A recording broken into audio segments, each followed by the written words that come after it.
Schweinfurt, Germany, October 14, 1943. Oberleutnant Heinz Knoke climbed into his Messerschmitt Bf 109 G6 fighter at Wiesbaden airfield. Intelligence had warned that a major American bomber raid was approaching, possibly the largest yet. Knoke had flown dozens of intercept missions against American bombers over the past months. He knew what to expect. Formations of 200 or 300 B-17 flying fortresses, heavily armed but vulnerable once German fighters penetrated their defensive formations. Knoke took off with his squadron, 12 Bf 109s tasked with intercepting the incoming raid. As he climbed to altitude over central Germany, ground control radioed updates on the American formation. The numbers kept increasing. First report, 300 bombers, then revised, 400 bombers, then 500. Knoke assumed the reports were exaggerated. Ground observers often overestimated formation sizes when they saw multiple bomber streams. Then he reached 25,000 feet and saw the American formation himself. The sky was filled with bombers. Not the usual concentrated formation of a few hundred aircraft. This was different. Multiple bomber streams stretched across the horizon.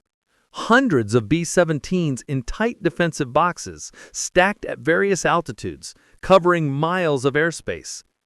The condensation trails from their engines created a white grid across the sky. Knoke radioed his wingmen. "How many do you count?" The response came back, "I stopped counting at 300. There are more behind them." This wasn't a typical bombing mission. This was an aerial armada that dwarfed anything the Luftwaffe had encountered before. What Knoke was witnessing was the culmination of American industrial mobilization and strategic bombing doctrine. The United States had spent 1942 to 1943 building bomber production capacity, training crews, and establishing bases in England. By October 1943, the 8th Air Force could launch raids of unprecedented scale. The mission Knoke was intercepting, the second Schweinfurt raid, involved 291 B-17 bombers.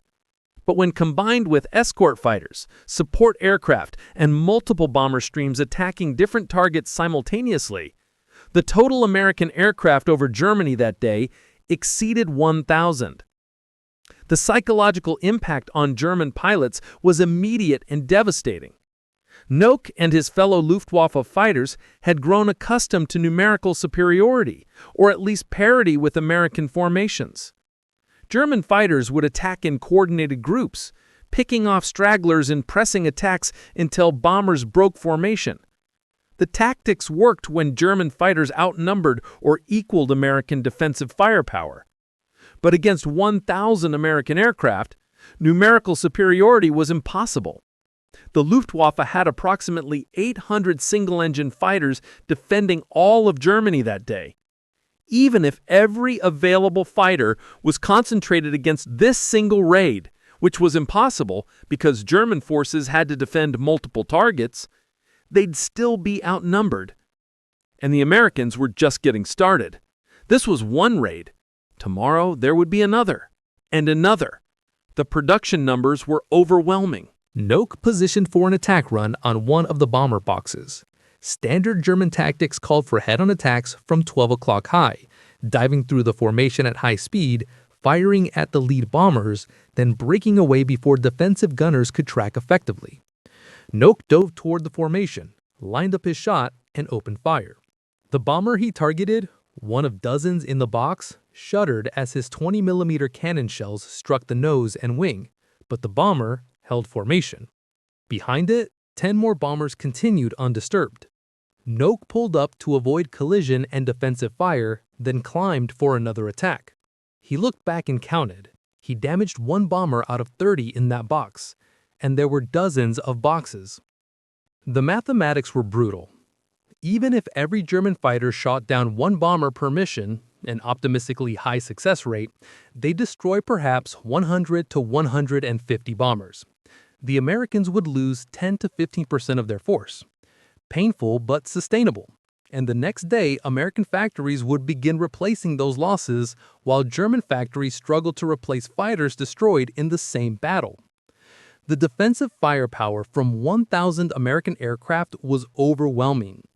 Each B-17 carried 10.50 caliber machine guns manned by trained gunners. A bomber box of 30 B-17s could bring 300 machine guns to bear on attacking fighters. Approaching such concentrated firepower meant flying through a storm of bullets. German pilots who'd previously pressed attack aggressively now found themselves breaking off earlier, unwilling to risk flying through the defensive fire.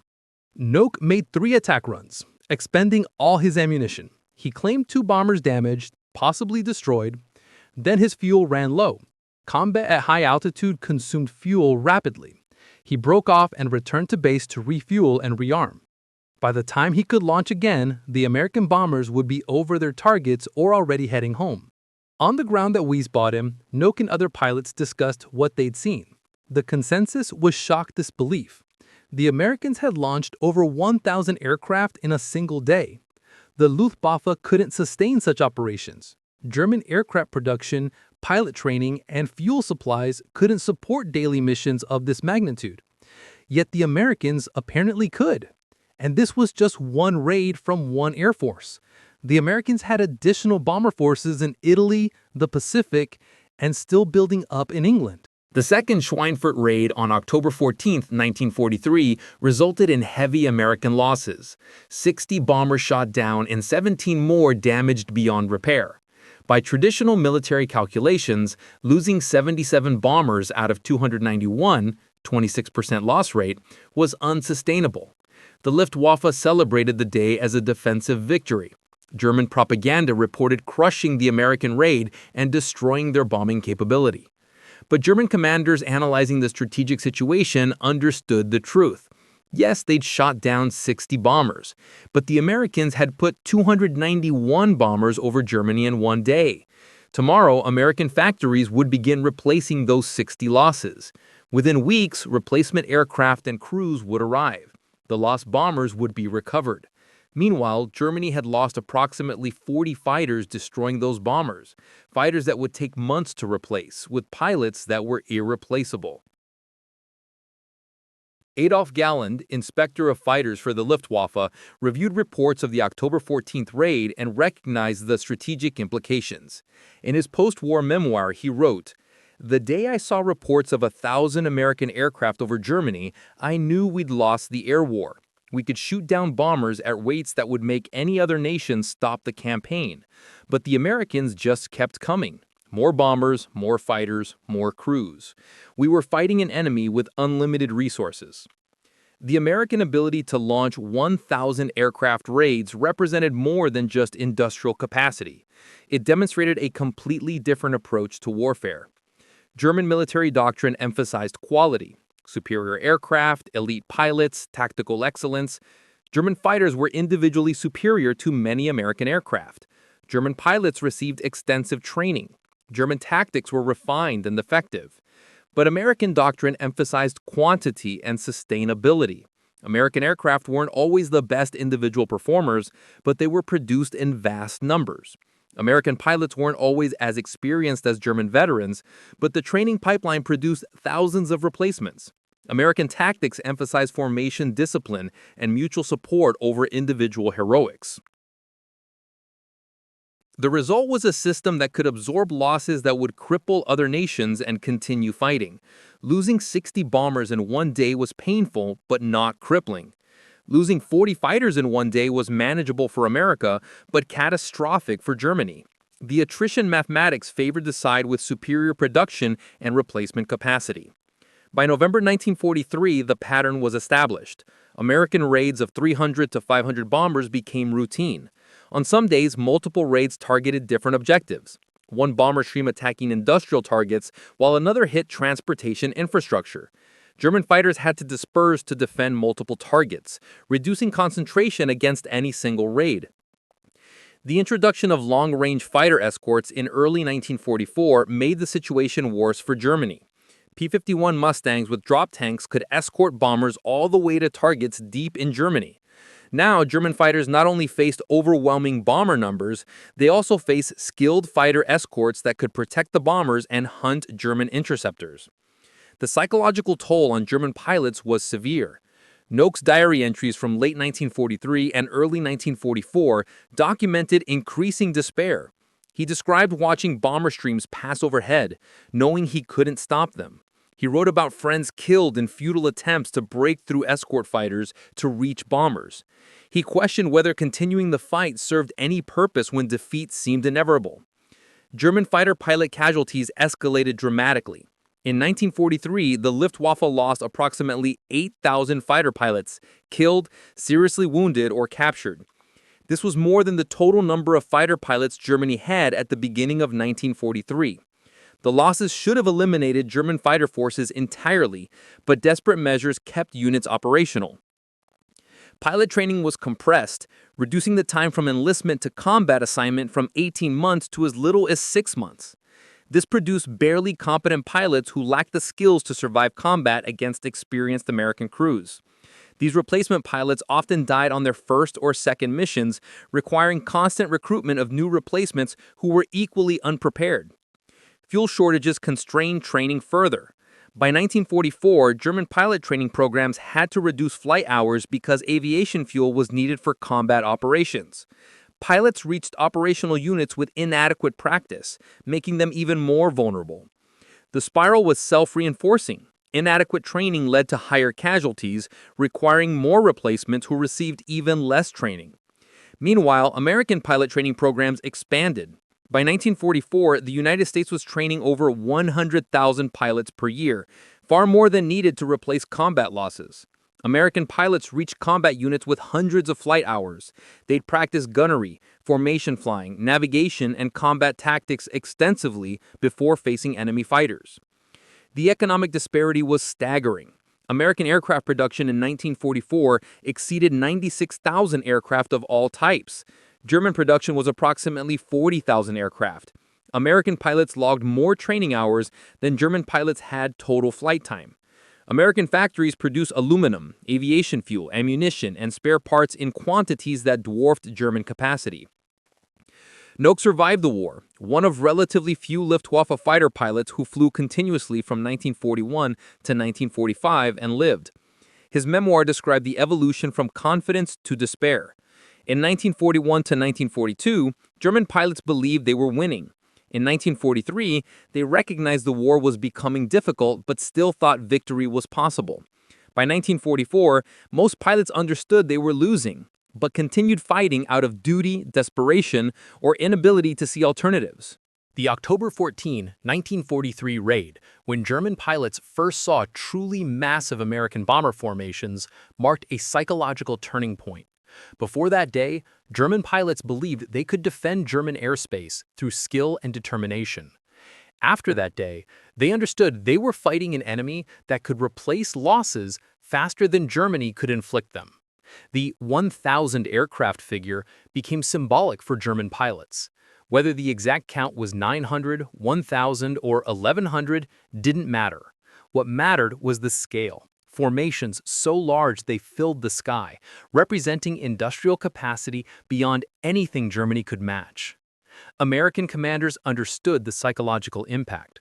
General Curtis LeMay, who led many of these massive raids, later wrote, "We knew that putting 1,000 aircraft over Germany would demoralize their defenders even if we took heavy losses.